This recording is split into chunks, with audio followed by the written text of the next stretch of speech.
Thank you, Dinesh. Am I audible to all? Make it more convincing. Can you hear me? Okay. Thank you, Dinesh.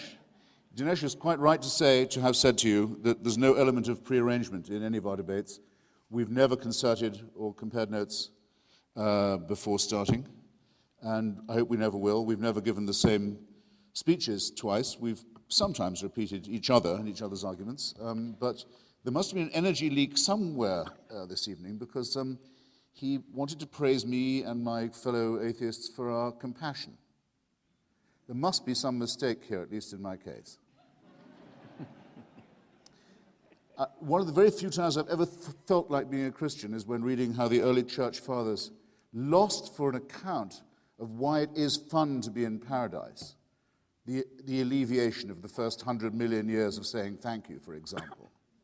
Would say, well, at least you can go to the lip of the thing and look down and see the screams and wails and torments of the damned when you want to be cheered up. And I think, that's me. I'd be religious on that basis. One of my very few pleasures, actually, is crowing over the misfortunes of other people and trying to add to those misfortunes. And I'm hoping, in fact, to score a few points of that sort tonight. Thomas Aquinas, like me, didn't believe in astrology, or rather he didn't think you should try it because it would only let the demons in. He thought it was a very dangerous science, the sort of thing that could allow the devils a foothold. Unlike me, believed himself capable of levitation, had a higher opinion of himself, in fact, as a debater than I do of myself. But Dinesh has left me with no alternative but to start at a position I hadn't ever begun with before, which is to ask anyone here if they've read a novel called When It Was Dark by Guy Thorne. There's an off chance. I thought someone waved there. It was a huge bestseller before the First World War, enormous international bestseller. I'll very quickly summarize its plot for you. From Palestine, there comes a report that the bones, the grave, in other words, the cadaver, the remains of a Nazarene martyr, evidently someone who'd been subjected to crucifixion, have been discovered in a tomb where a stone had to be rolled away to unearth it.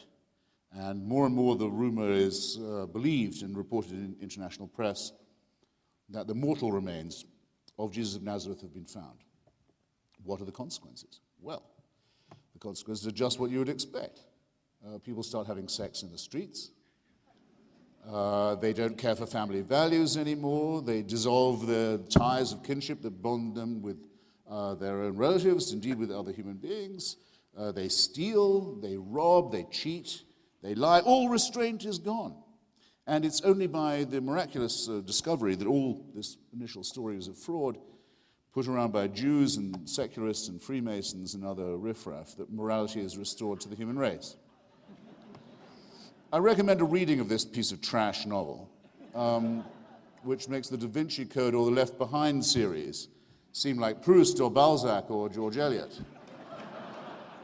Because unless you believe something like that, everything Dinesh just said to you is complete nonsense from beginning to end. I invite you to the thought experiment. If it could be shown to you that the figure of the Nazarene was, in fact, as we believe, entirely mythical, as was the figure of his mother, as was the figure of Vishnu, as was the revelation supposedly given to the illiterate Arabian merchant peasant Muhammad, the man calling himself the prophet, as was the existence of Moses and the legend of the Exodus. If all of this can be shown as it can be, I haven't time for it, but I'll take any challenge on any of these points, to be an entirely man-made legend, would you really look at your neighbor differently? Are you telling me, or are you willing to be told, even by someone as fluent and charming as Dinesh, that it would be true of yourself, that you would then become a thief, that you would then become a liar, that you would then not condemn a rapist, that you would then have no knowledge of the difference between a right action and a wicked one? I don't think there's anyone in this room who could be so abject, so wanting in self-respect, so masochistic, so subject, and I'm coming back to this, so servile, as to believe any such thing. And if I had to stop now, that's all I would really have wanted to say this evening. But as I say, I didn't come to be compassionate. I have some more suffering to inflict on you before I'm done. Morally, ethically, I submit we would be in precisely the same case as we are now if, as is in fact the case, these stories are proved to be man-made legends. We would be faced with the same questions that we are ever faced with. What are our duties to one another? Why are we here?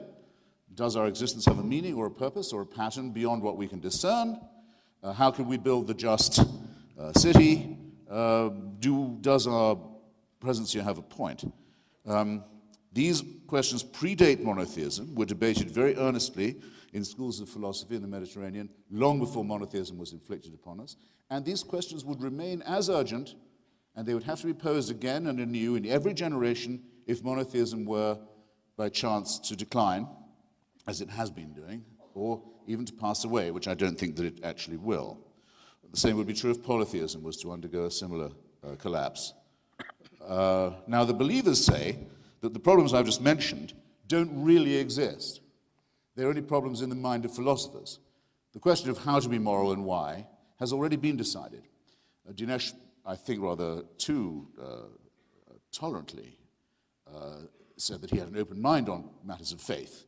He wasn't here to defend the Christian religion or revelation or any of these things. I don't know what kind of, I leave it to the good father, what kind of Catholic Dinesh now seems to be in his own eyes or anyone else's. But in fact, religion means you must believe that God has revealed himself to us and his purpose, that his commandments and wishes are knowable and indeed known by human beings, that this revelation has in fact taken place, and that all that is required is for us to live up to, created sick as we are, commanded to be well as we also are.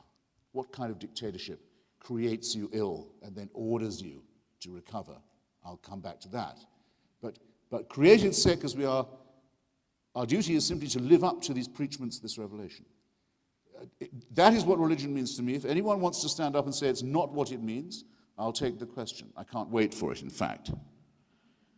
And that we're short only of prayer and faith and good works, and that we can have our sins expiated for us, that there can be vicarious atonement, that our shortcomings can be taken upon someone else whose pain and misery and suffering can redeem us. In other words, that I come to you, madam or sir, and say, not that I will pay your debt because I know you're in trouble and I have some spare money. Not that I will take your place in prison, which I might, if I really loved you, be willing to do. Not that I would take a risk for you, put my own body in front of yours to prevent suffering from falling upon you or coming upon you as I would with a child of mine. But know that I can take away your sins, that I can make them go away, that vicarious redemption and expiation is possible. In other words, that personal responsibility means nothing, that you can throw your sins onto a scapegoat. And rightly is scapegoating considered by us to be a contemptible term, a contemptible verb. No, it won't do. It won't do morally. It won't do ethically. And there is no reason to suppose that any such moment of vicarious expiation or redemption ever took place. Now, when I said in my subtitle, this is a lousy microphone, isn't it? Or is it only for me? When I said in my subtitle that there's something about religion that poisons everything, I know publishers like controversial subtitles, but I was willing to stand by it, and I knew people would say everything. I mean, cricket, tantric sex, Chinese food. Yes, I sort of do mean, in a way, everything. For this reason, it attacks us in our deepest integrity, in some of the ways I've just tried to describe. It says we don't ourselves have any innate knowledge of what's good or wicked. We couldn't, on our own responsibility, out of our own self-respect, decide upon an action in this way and decide to defend its integrity. We would need divine permission and maybe even a human sacrifice or two to ram it home. For this to occur, and I go on to say that it makes intelligent people say stupid things, and it makes decent and kindly people do and say very cruel things. And I'll just give a couple of examples. What would you say Dinesh, was the lifetime now established scientifically of Homo sapiens. Francis Collins, the Christian chairman of the Human Genome Project, thinks it could be 150,000 years. Richard Dawkins thinks it could be as much as 250,000. I don't know, does anyone have I'm excluding those who think it's only 6,000. What if I call it 100,000? Right. All right then. For 100,000 years, Homo sapiens has been on the planet. A fragment of evolutionary time. During that time, people are born, usually dying in the process, or at least a 10 to 20% chance of doing so. If they survive infancy, the odds go up there a lot. They probably have a life expectancy for the first 50, 60, 70,000 years of about 25 to 30 years, usually dying of their teeth. The rending pains of childbirth killing the mothers as well, famine, disease, fear, terror, earthquakes, where do they come from? Thunderstorms, why? Hurricanes, what is this? Volcanic explosions that blot out the sun. Appalling life of fear and want and disease, where germs are not known of. You know, don't have to draw a complete picture. And that's to leave out the wars over territory, over sex, over womanhood, over possession that additionally take life. And this is the Hobbesian situation. Life is, as Thomas Hobbes describes to Leviathan, very nasty, brutish, and short. And I'm just asking for 100,000 years of this. For the first 98,000 years of it, heaven watches with indifference. Who cares? Doesn't look terrific, but you know, they're inching along, I guess. I mean, sometimes moving forward, sometimes a bit back, but no. Anyway, let's just see how it goes. 2,000 years ago, it's decided, actually, now we have to intervene. But only in illiterate parts of the Middle East, to reveal our face to this species and tell them how to behave. That should do it. Now, I can't prove that that did not happen. I cannot disprove that, but I can say of someone who does believe it, that they're willing to believe pretty much anything. And I don't just mean believe pretty much anything that they're told. I mean to believe almost anything about their deity. Because if that is how it happened, it's the same as saying that a universe that contains perhaps 100,000 million planets contains just one, which has one favored mammalian species alone chosen for salvation, while the others go into black holes, white dwarfs, shooting stars, imploding comets, and the rest of it. You could believe that if you want. I can't tell you that wasn't the design, but I can tell you, or I can assert, I can make you think, I can ask you to consider whether the person responsible for this is not either very incompetent, very tinkering, very capricious, or very, very cruel. And I won't let you hope, I hope I won't let you go home without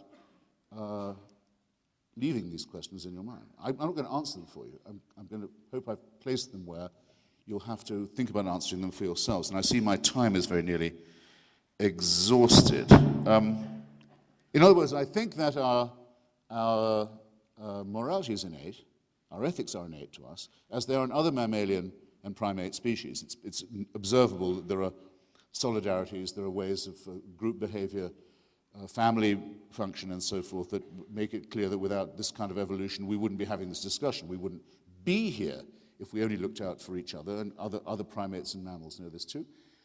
In that case, since the evils are innate in us as well, what are we to do? Are we to invent another supernatural person who's responsible for those, as the religious tend to do? Those don't come from this God, they come from another God, an evil one. Well, fine, if you wish, if you want to do it, if it makes you feel better in some way, invent another supernatural entity. There's an infinite multiplication of them that you can do, as Aquinas did with the demons, as Muhammad did with the desert jinns. Keep multiplying these assumptions.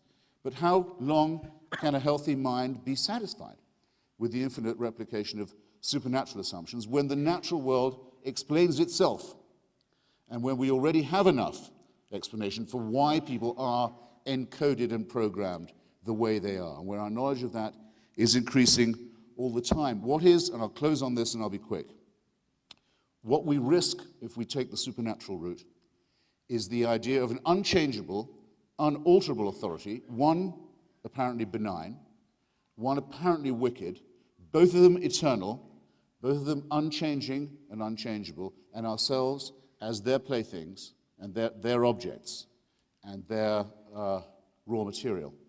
This is the origin of the idea of the totalitarian. This is where the idea of tyranny begins, with the eternal, unchanging, tyrannical authority, where we must try with our poor powers to guess what's wanted of us and to spend our lives on our knees. I say the beginning of emancipation is to repudiate this antique serfdom and all the contemptible and often laughable superstitions that it requires for its maintenance. And the job can be begun tonight. Well, now, Mr. Chairman, I have to take back some of the nice things I was just saying about Dinesh. One of them has to do with the prearrangement. I've heard him make that point about the bull's horns so many times now. Tonight was the lamest. I've also heard him try it on other people. I hope this is the last time I have to hear it. I noticed it didn't go down that well. It's because it's not that good. He was also never at that rodeo. To his second point, which I can scarcely believe I have heard made, let alone, and some of you should blush on your way home, let alone applauded. Yes, of course, the reason why civilization stopped being barbaric and why stuff started to happen was the arrival of monotheism. I mean to say, there is a one-word refutation of that, I think. Do you want to know what it is? You've guessed. This is a university, China. When the first missionaries reached the emperor at Beijing, as he sat amid a civilization that dwarfed anything that Europe and the Middle East or Latin America, even at its height, had ever produced, he said, if what you are telling me is true, how has it taken so long to reach the people of China? No, I'm sorry, there are some arguments that just won't do and don't require any further refutation. The lost years, the lost millennia of the misery of human prehistory have to be taken into account. And after all, we were invited to touch upon them by Dinesh in considering the difference between antique and modern slavery. All right, I'm not going to reject a challenge like that. And slavery in antiquity was this: you lose, our civilization has conquered yours. You now work, you the victims, you work for us. You're machines from now on. You work under our lash. You build our system for us. You build our walls. You dig our canals in return for our rations. Woe to the conquered. You can easily see how it happened. It is only with the arrival of religion that it is said in holy books that certain people are born as a race or people to be the masters, and others to be dispensable, either to be slaughtered or, when most of the slaughter is done, for the remainder to be kept, often female, as slaves. In every holy book, from the original holy books of the Jewish people through those wrongly adopted, in my view, mistakenly adopted by the Christian religion, to the Quran, to the Book of Mormon, slavery is mandated, and those who are born into it, usually by a different colored skin, are clearly, plainly identified, usually as the sons of Ham, or some such nonsense, pseudo-ethnological garbage. Okay? That's what's different. So, in the waning centuries of this foul system, it is true that some Christians, out of conscience, turned against it. Wilberforce is one of the best known. William Lloyd Garrison, who later became a secular humanist, is another very famous case. But it was never not the case, and this is what Abraham Lincoln pointed out with such irony and bitterness. It was never not the case that all the justifications for slavery were religious too, and that all the leaders of it, and all the profiteers of it, were taking their text and their authority from the Holy Scriptures. That's what you can't get over. And that's what you can't accuse the Babylonians and the Sumerians of doing. So my point remains exactly what it was. Not that religion doesn't make people behave better, because it quite plainly does not, but that there are things in it that no secularist would regard with other than the horror that we now reserve for things like cannibalism and slavery. The genital mutilation community, ladies and gentlemen, is exclusively, as far as I know, a religious one. The mutilation of the genitals of children, forcible mutilation of genitals, is entirely scripturally mandated. The suicide bombing community among some Tamils in Sri Lanka may or may not be partly secular. It depends. Some of them are very extreme Buddhists, and some of them quite extreme Hindus. But for the most part, the hideous idea of suicide murder is a religious mandate, not as something that has religious authority, but is a commandment. People wouldn't do this if they didn't have faith. I'll open our next session with a question. I'll make it my closing, because I think it's time for my closing. And I'll ask it not just to Dinesh, but I'm hoping to leave all my questions in the minds of all present for this evening. There's a baby born tonight in Pakistan. Would you rather, from the point of view of ethics, morality, the advance of human civilization, that this baby adopt my views of secular humanism, or that it become a Wahhabi Muslim baby? Because if you think that religion is good for people, I don't see why you don't say the second. And if you don't say the second, I think you ought to work out why you don't say the second. And if you prefer it over me, see me afterwards. Or delusion or an illusion is very well attested. There's no element. There's never been, alas for our poorly evolved mammalian primate species, there's never been a period of history, however modern, where that won't happen. Look at how many people are still willing to do this for Joseph Smith, for example. Or for a deluded epileptic called Muhammad, a plagiarist of some of the foregoing. I repeat, if you will accept this for one, will you not accept it for all? Or are you not obliged to accept it for all? Are not all these prophets and revelations equally valid or equally false? My position is at least on intelligence. Yes to Dante.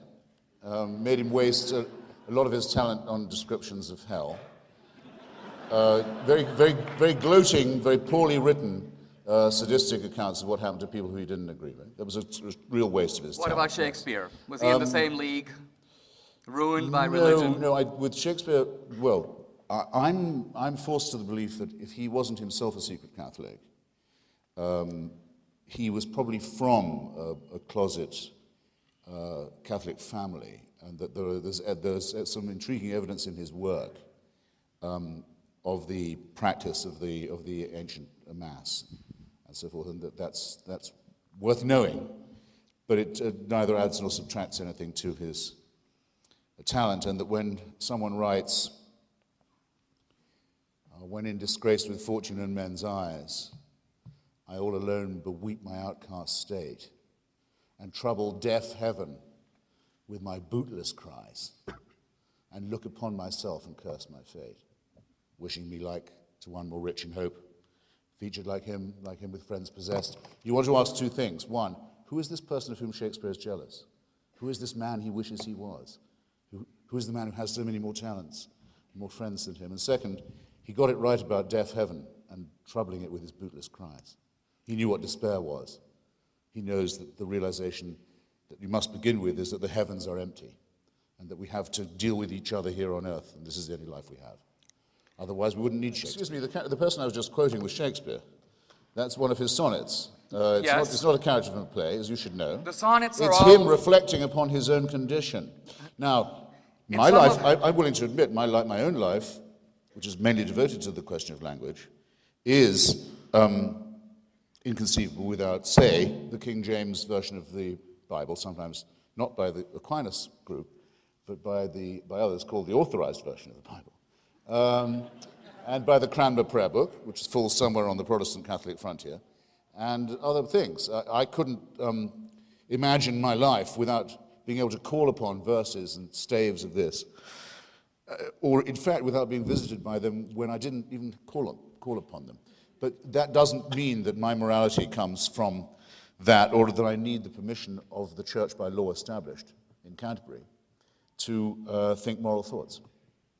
My point is that or immoral ones if it comes to that. Well, you know that, I mean, I suppose one of the things that most upsets and depresses and alarms and nauseates secular humanists is the sectarianism or any appeal to it. In other words, I didn't want Rick Warren at the inauguration, not just because of his apparent